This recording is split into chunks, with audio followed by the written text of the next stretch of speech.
Welcome to It's Getting Better All the Time Mental Health Outreach with your host, Sister A. LeGree, providing information and support while encouraging hope and faith.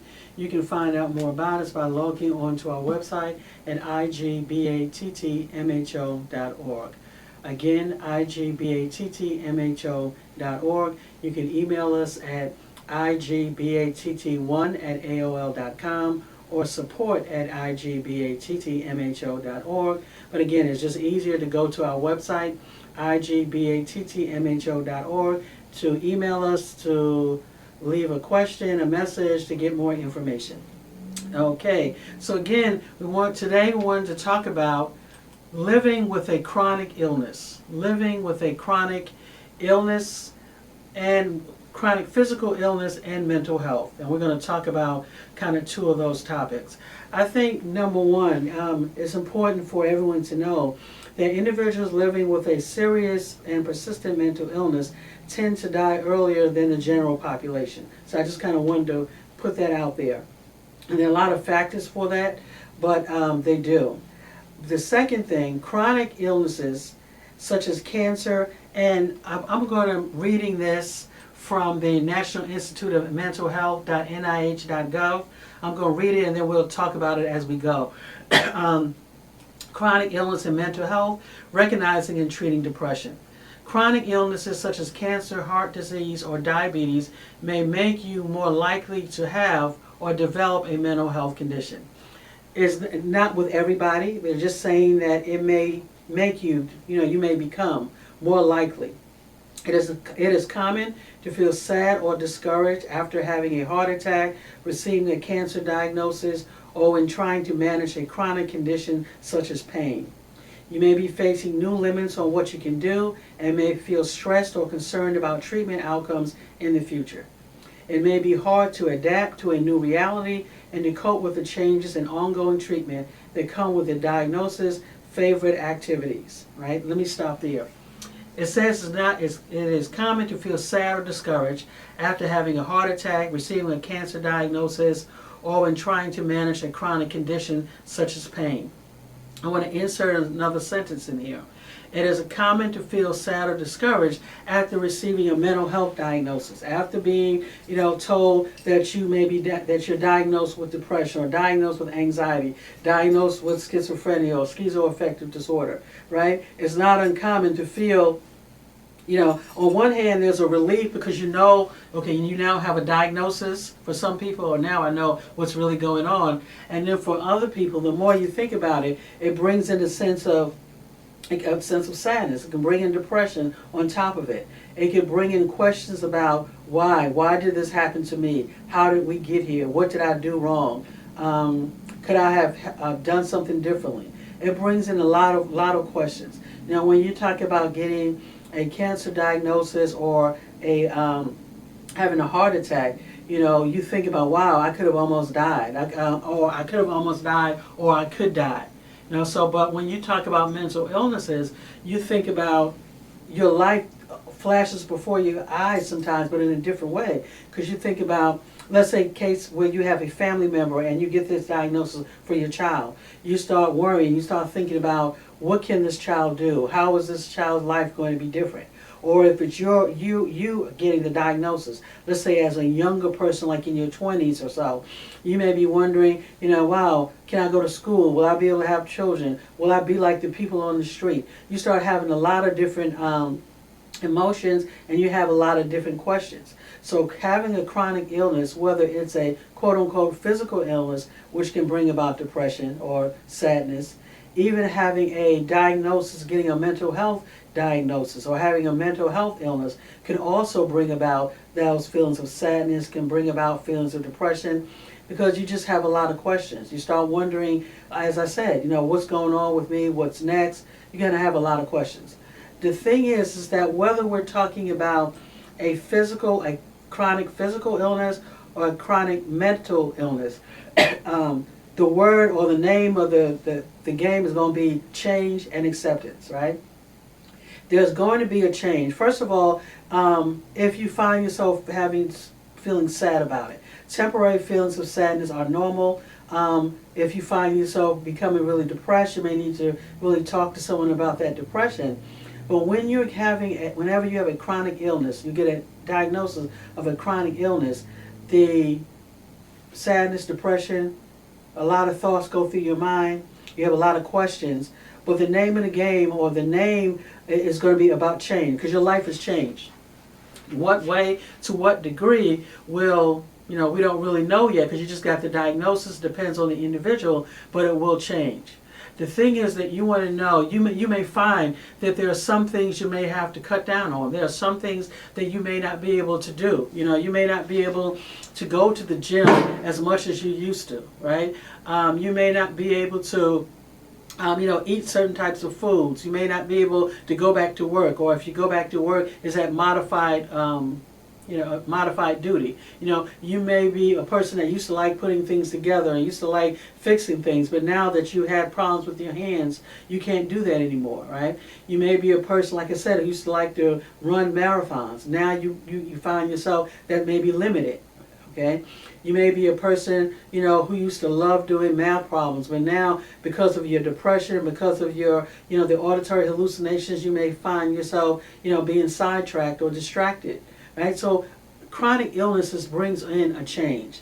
I think it's important to know that, number one, you want to get as much information as you can about the illness that you have, about the options that you have out there, the outcomes, the strategies, etc. And then you want to kind of give yourself an opportunity to grieve, because you are going to grieve, because it's a loss. It's a loss of your ability. You lost a bit. Some people can't drive anymore. You can't work anymore. You can't do certain things, right? So you start thinking about all those things, and there is a sadness.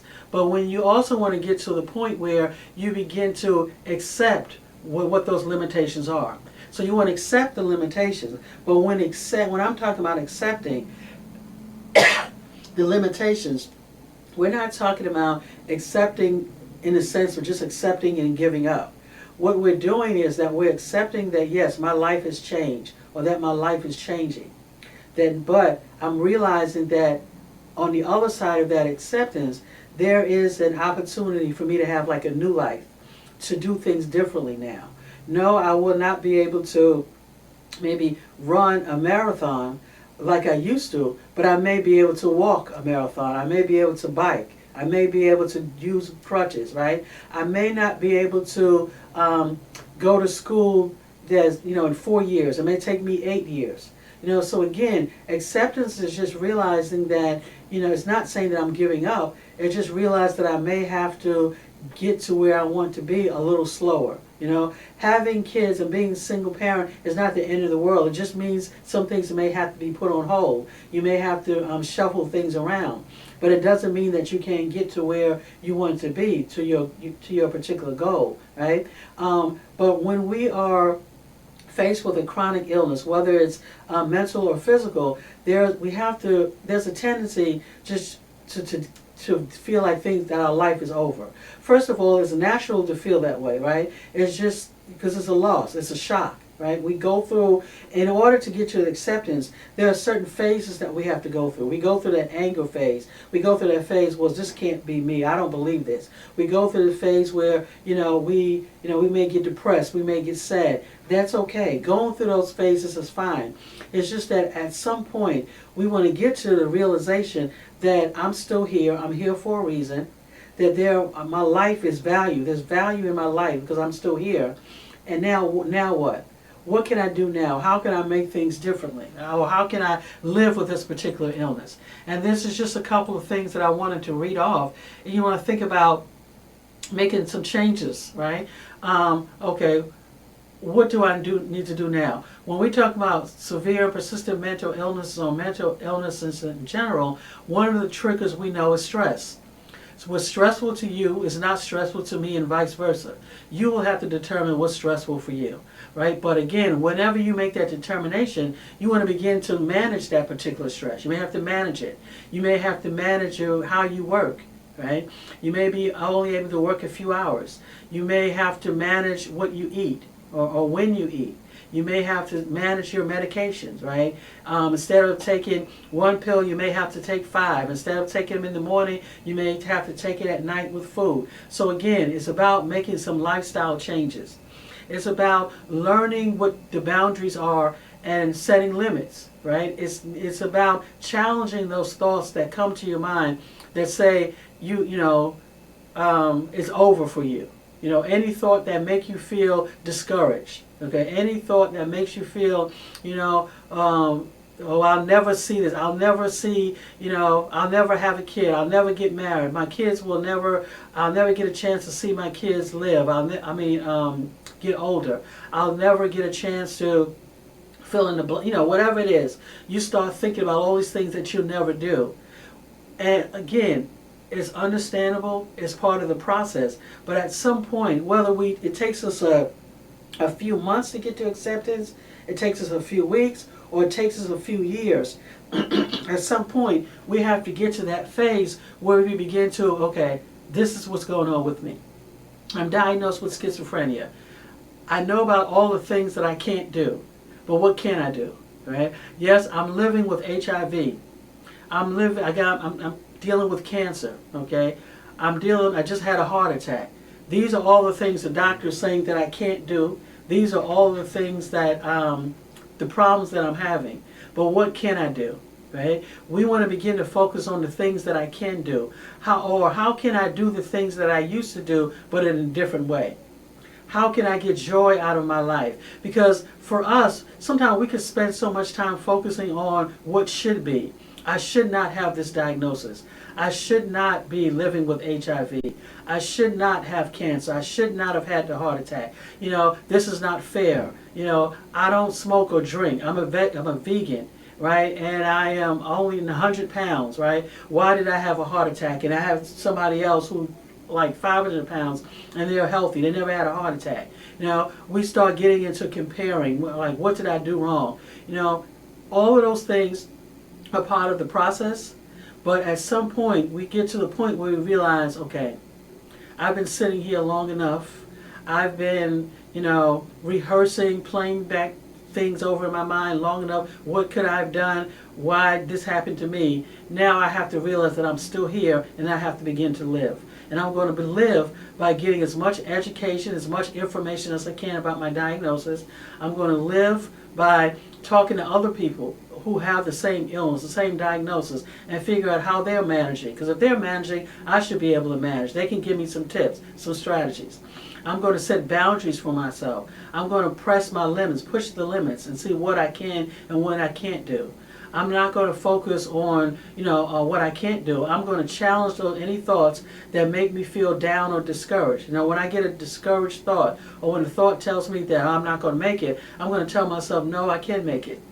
No, I may have some days when I'm slower. I have some days when I have to take a break, but I am going to make it. So living well with a chronic condition boils down to acceptance, right? And acceptance is not giving up. Acceptance is just realizing that, okay, I have to build a life now from where I am. I have to start from where I am now. I'm diagnosed with HIV. What's next? How can I live well with HIV? I have to take my medications. I have to eat right. I have to take care of my health. I have to manage my stress. Whatever it is that you have to do, you want to do that. So again, living well with a chronic illness is about acceptance. Okay? It's not just, but before we get there, it's about education, getting information, talking to people, allowing yourself to grieve, allowing yourself to feel sad, to be depressed for a period of time. Because again, that's part of the process, but it's about realizing I'm here for a reason. I'm still alive. I'm here for a reason. I'm not going to just give in. I'm just not going to, slip into depression to such an extent that I never get out. I'm going to do something with my life. I'm going to live my life to the fullest, to the best of my ability in the midst of my illness, whether it's I'm hearing voices, whether it's depression, whether it's anxiety, whether it's cancer or depression, because I'm still here and I'm here for a reason. This has been It's Getting Better All the Time Mental Health Outreach, providing information and support while encouraging hope and faith. Log on to our website at igbattmho.org. Have a great day.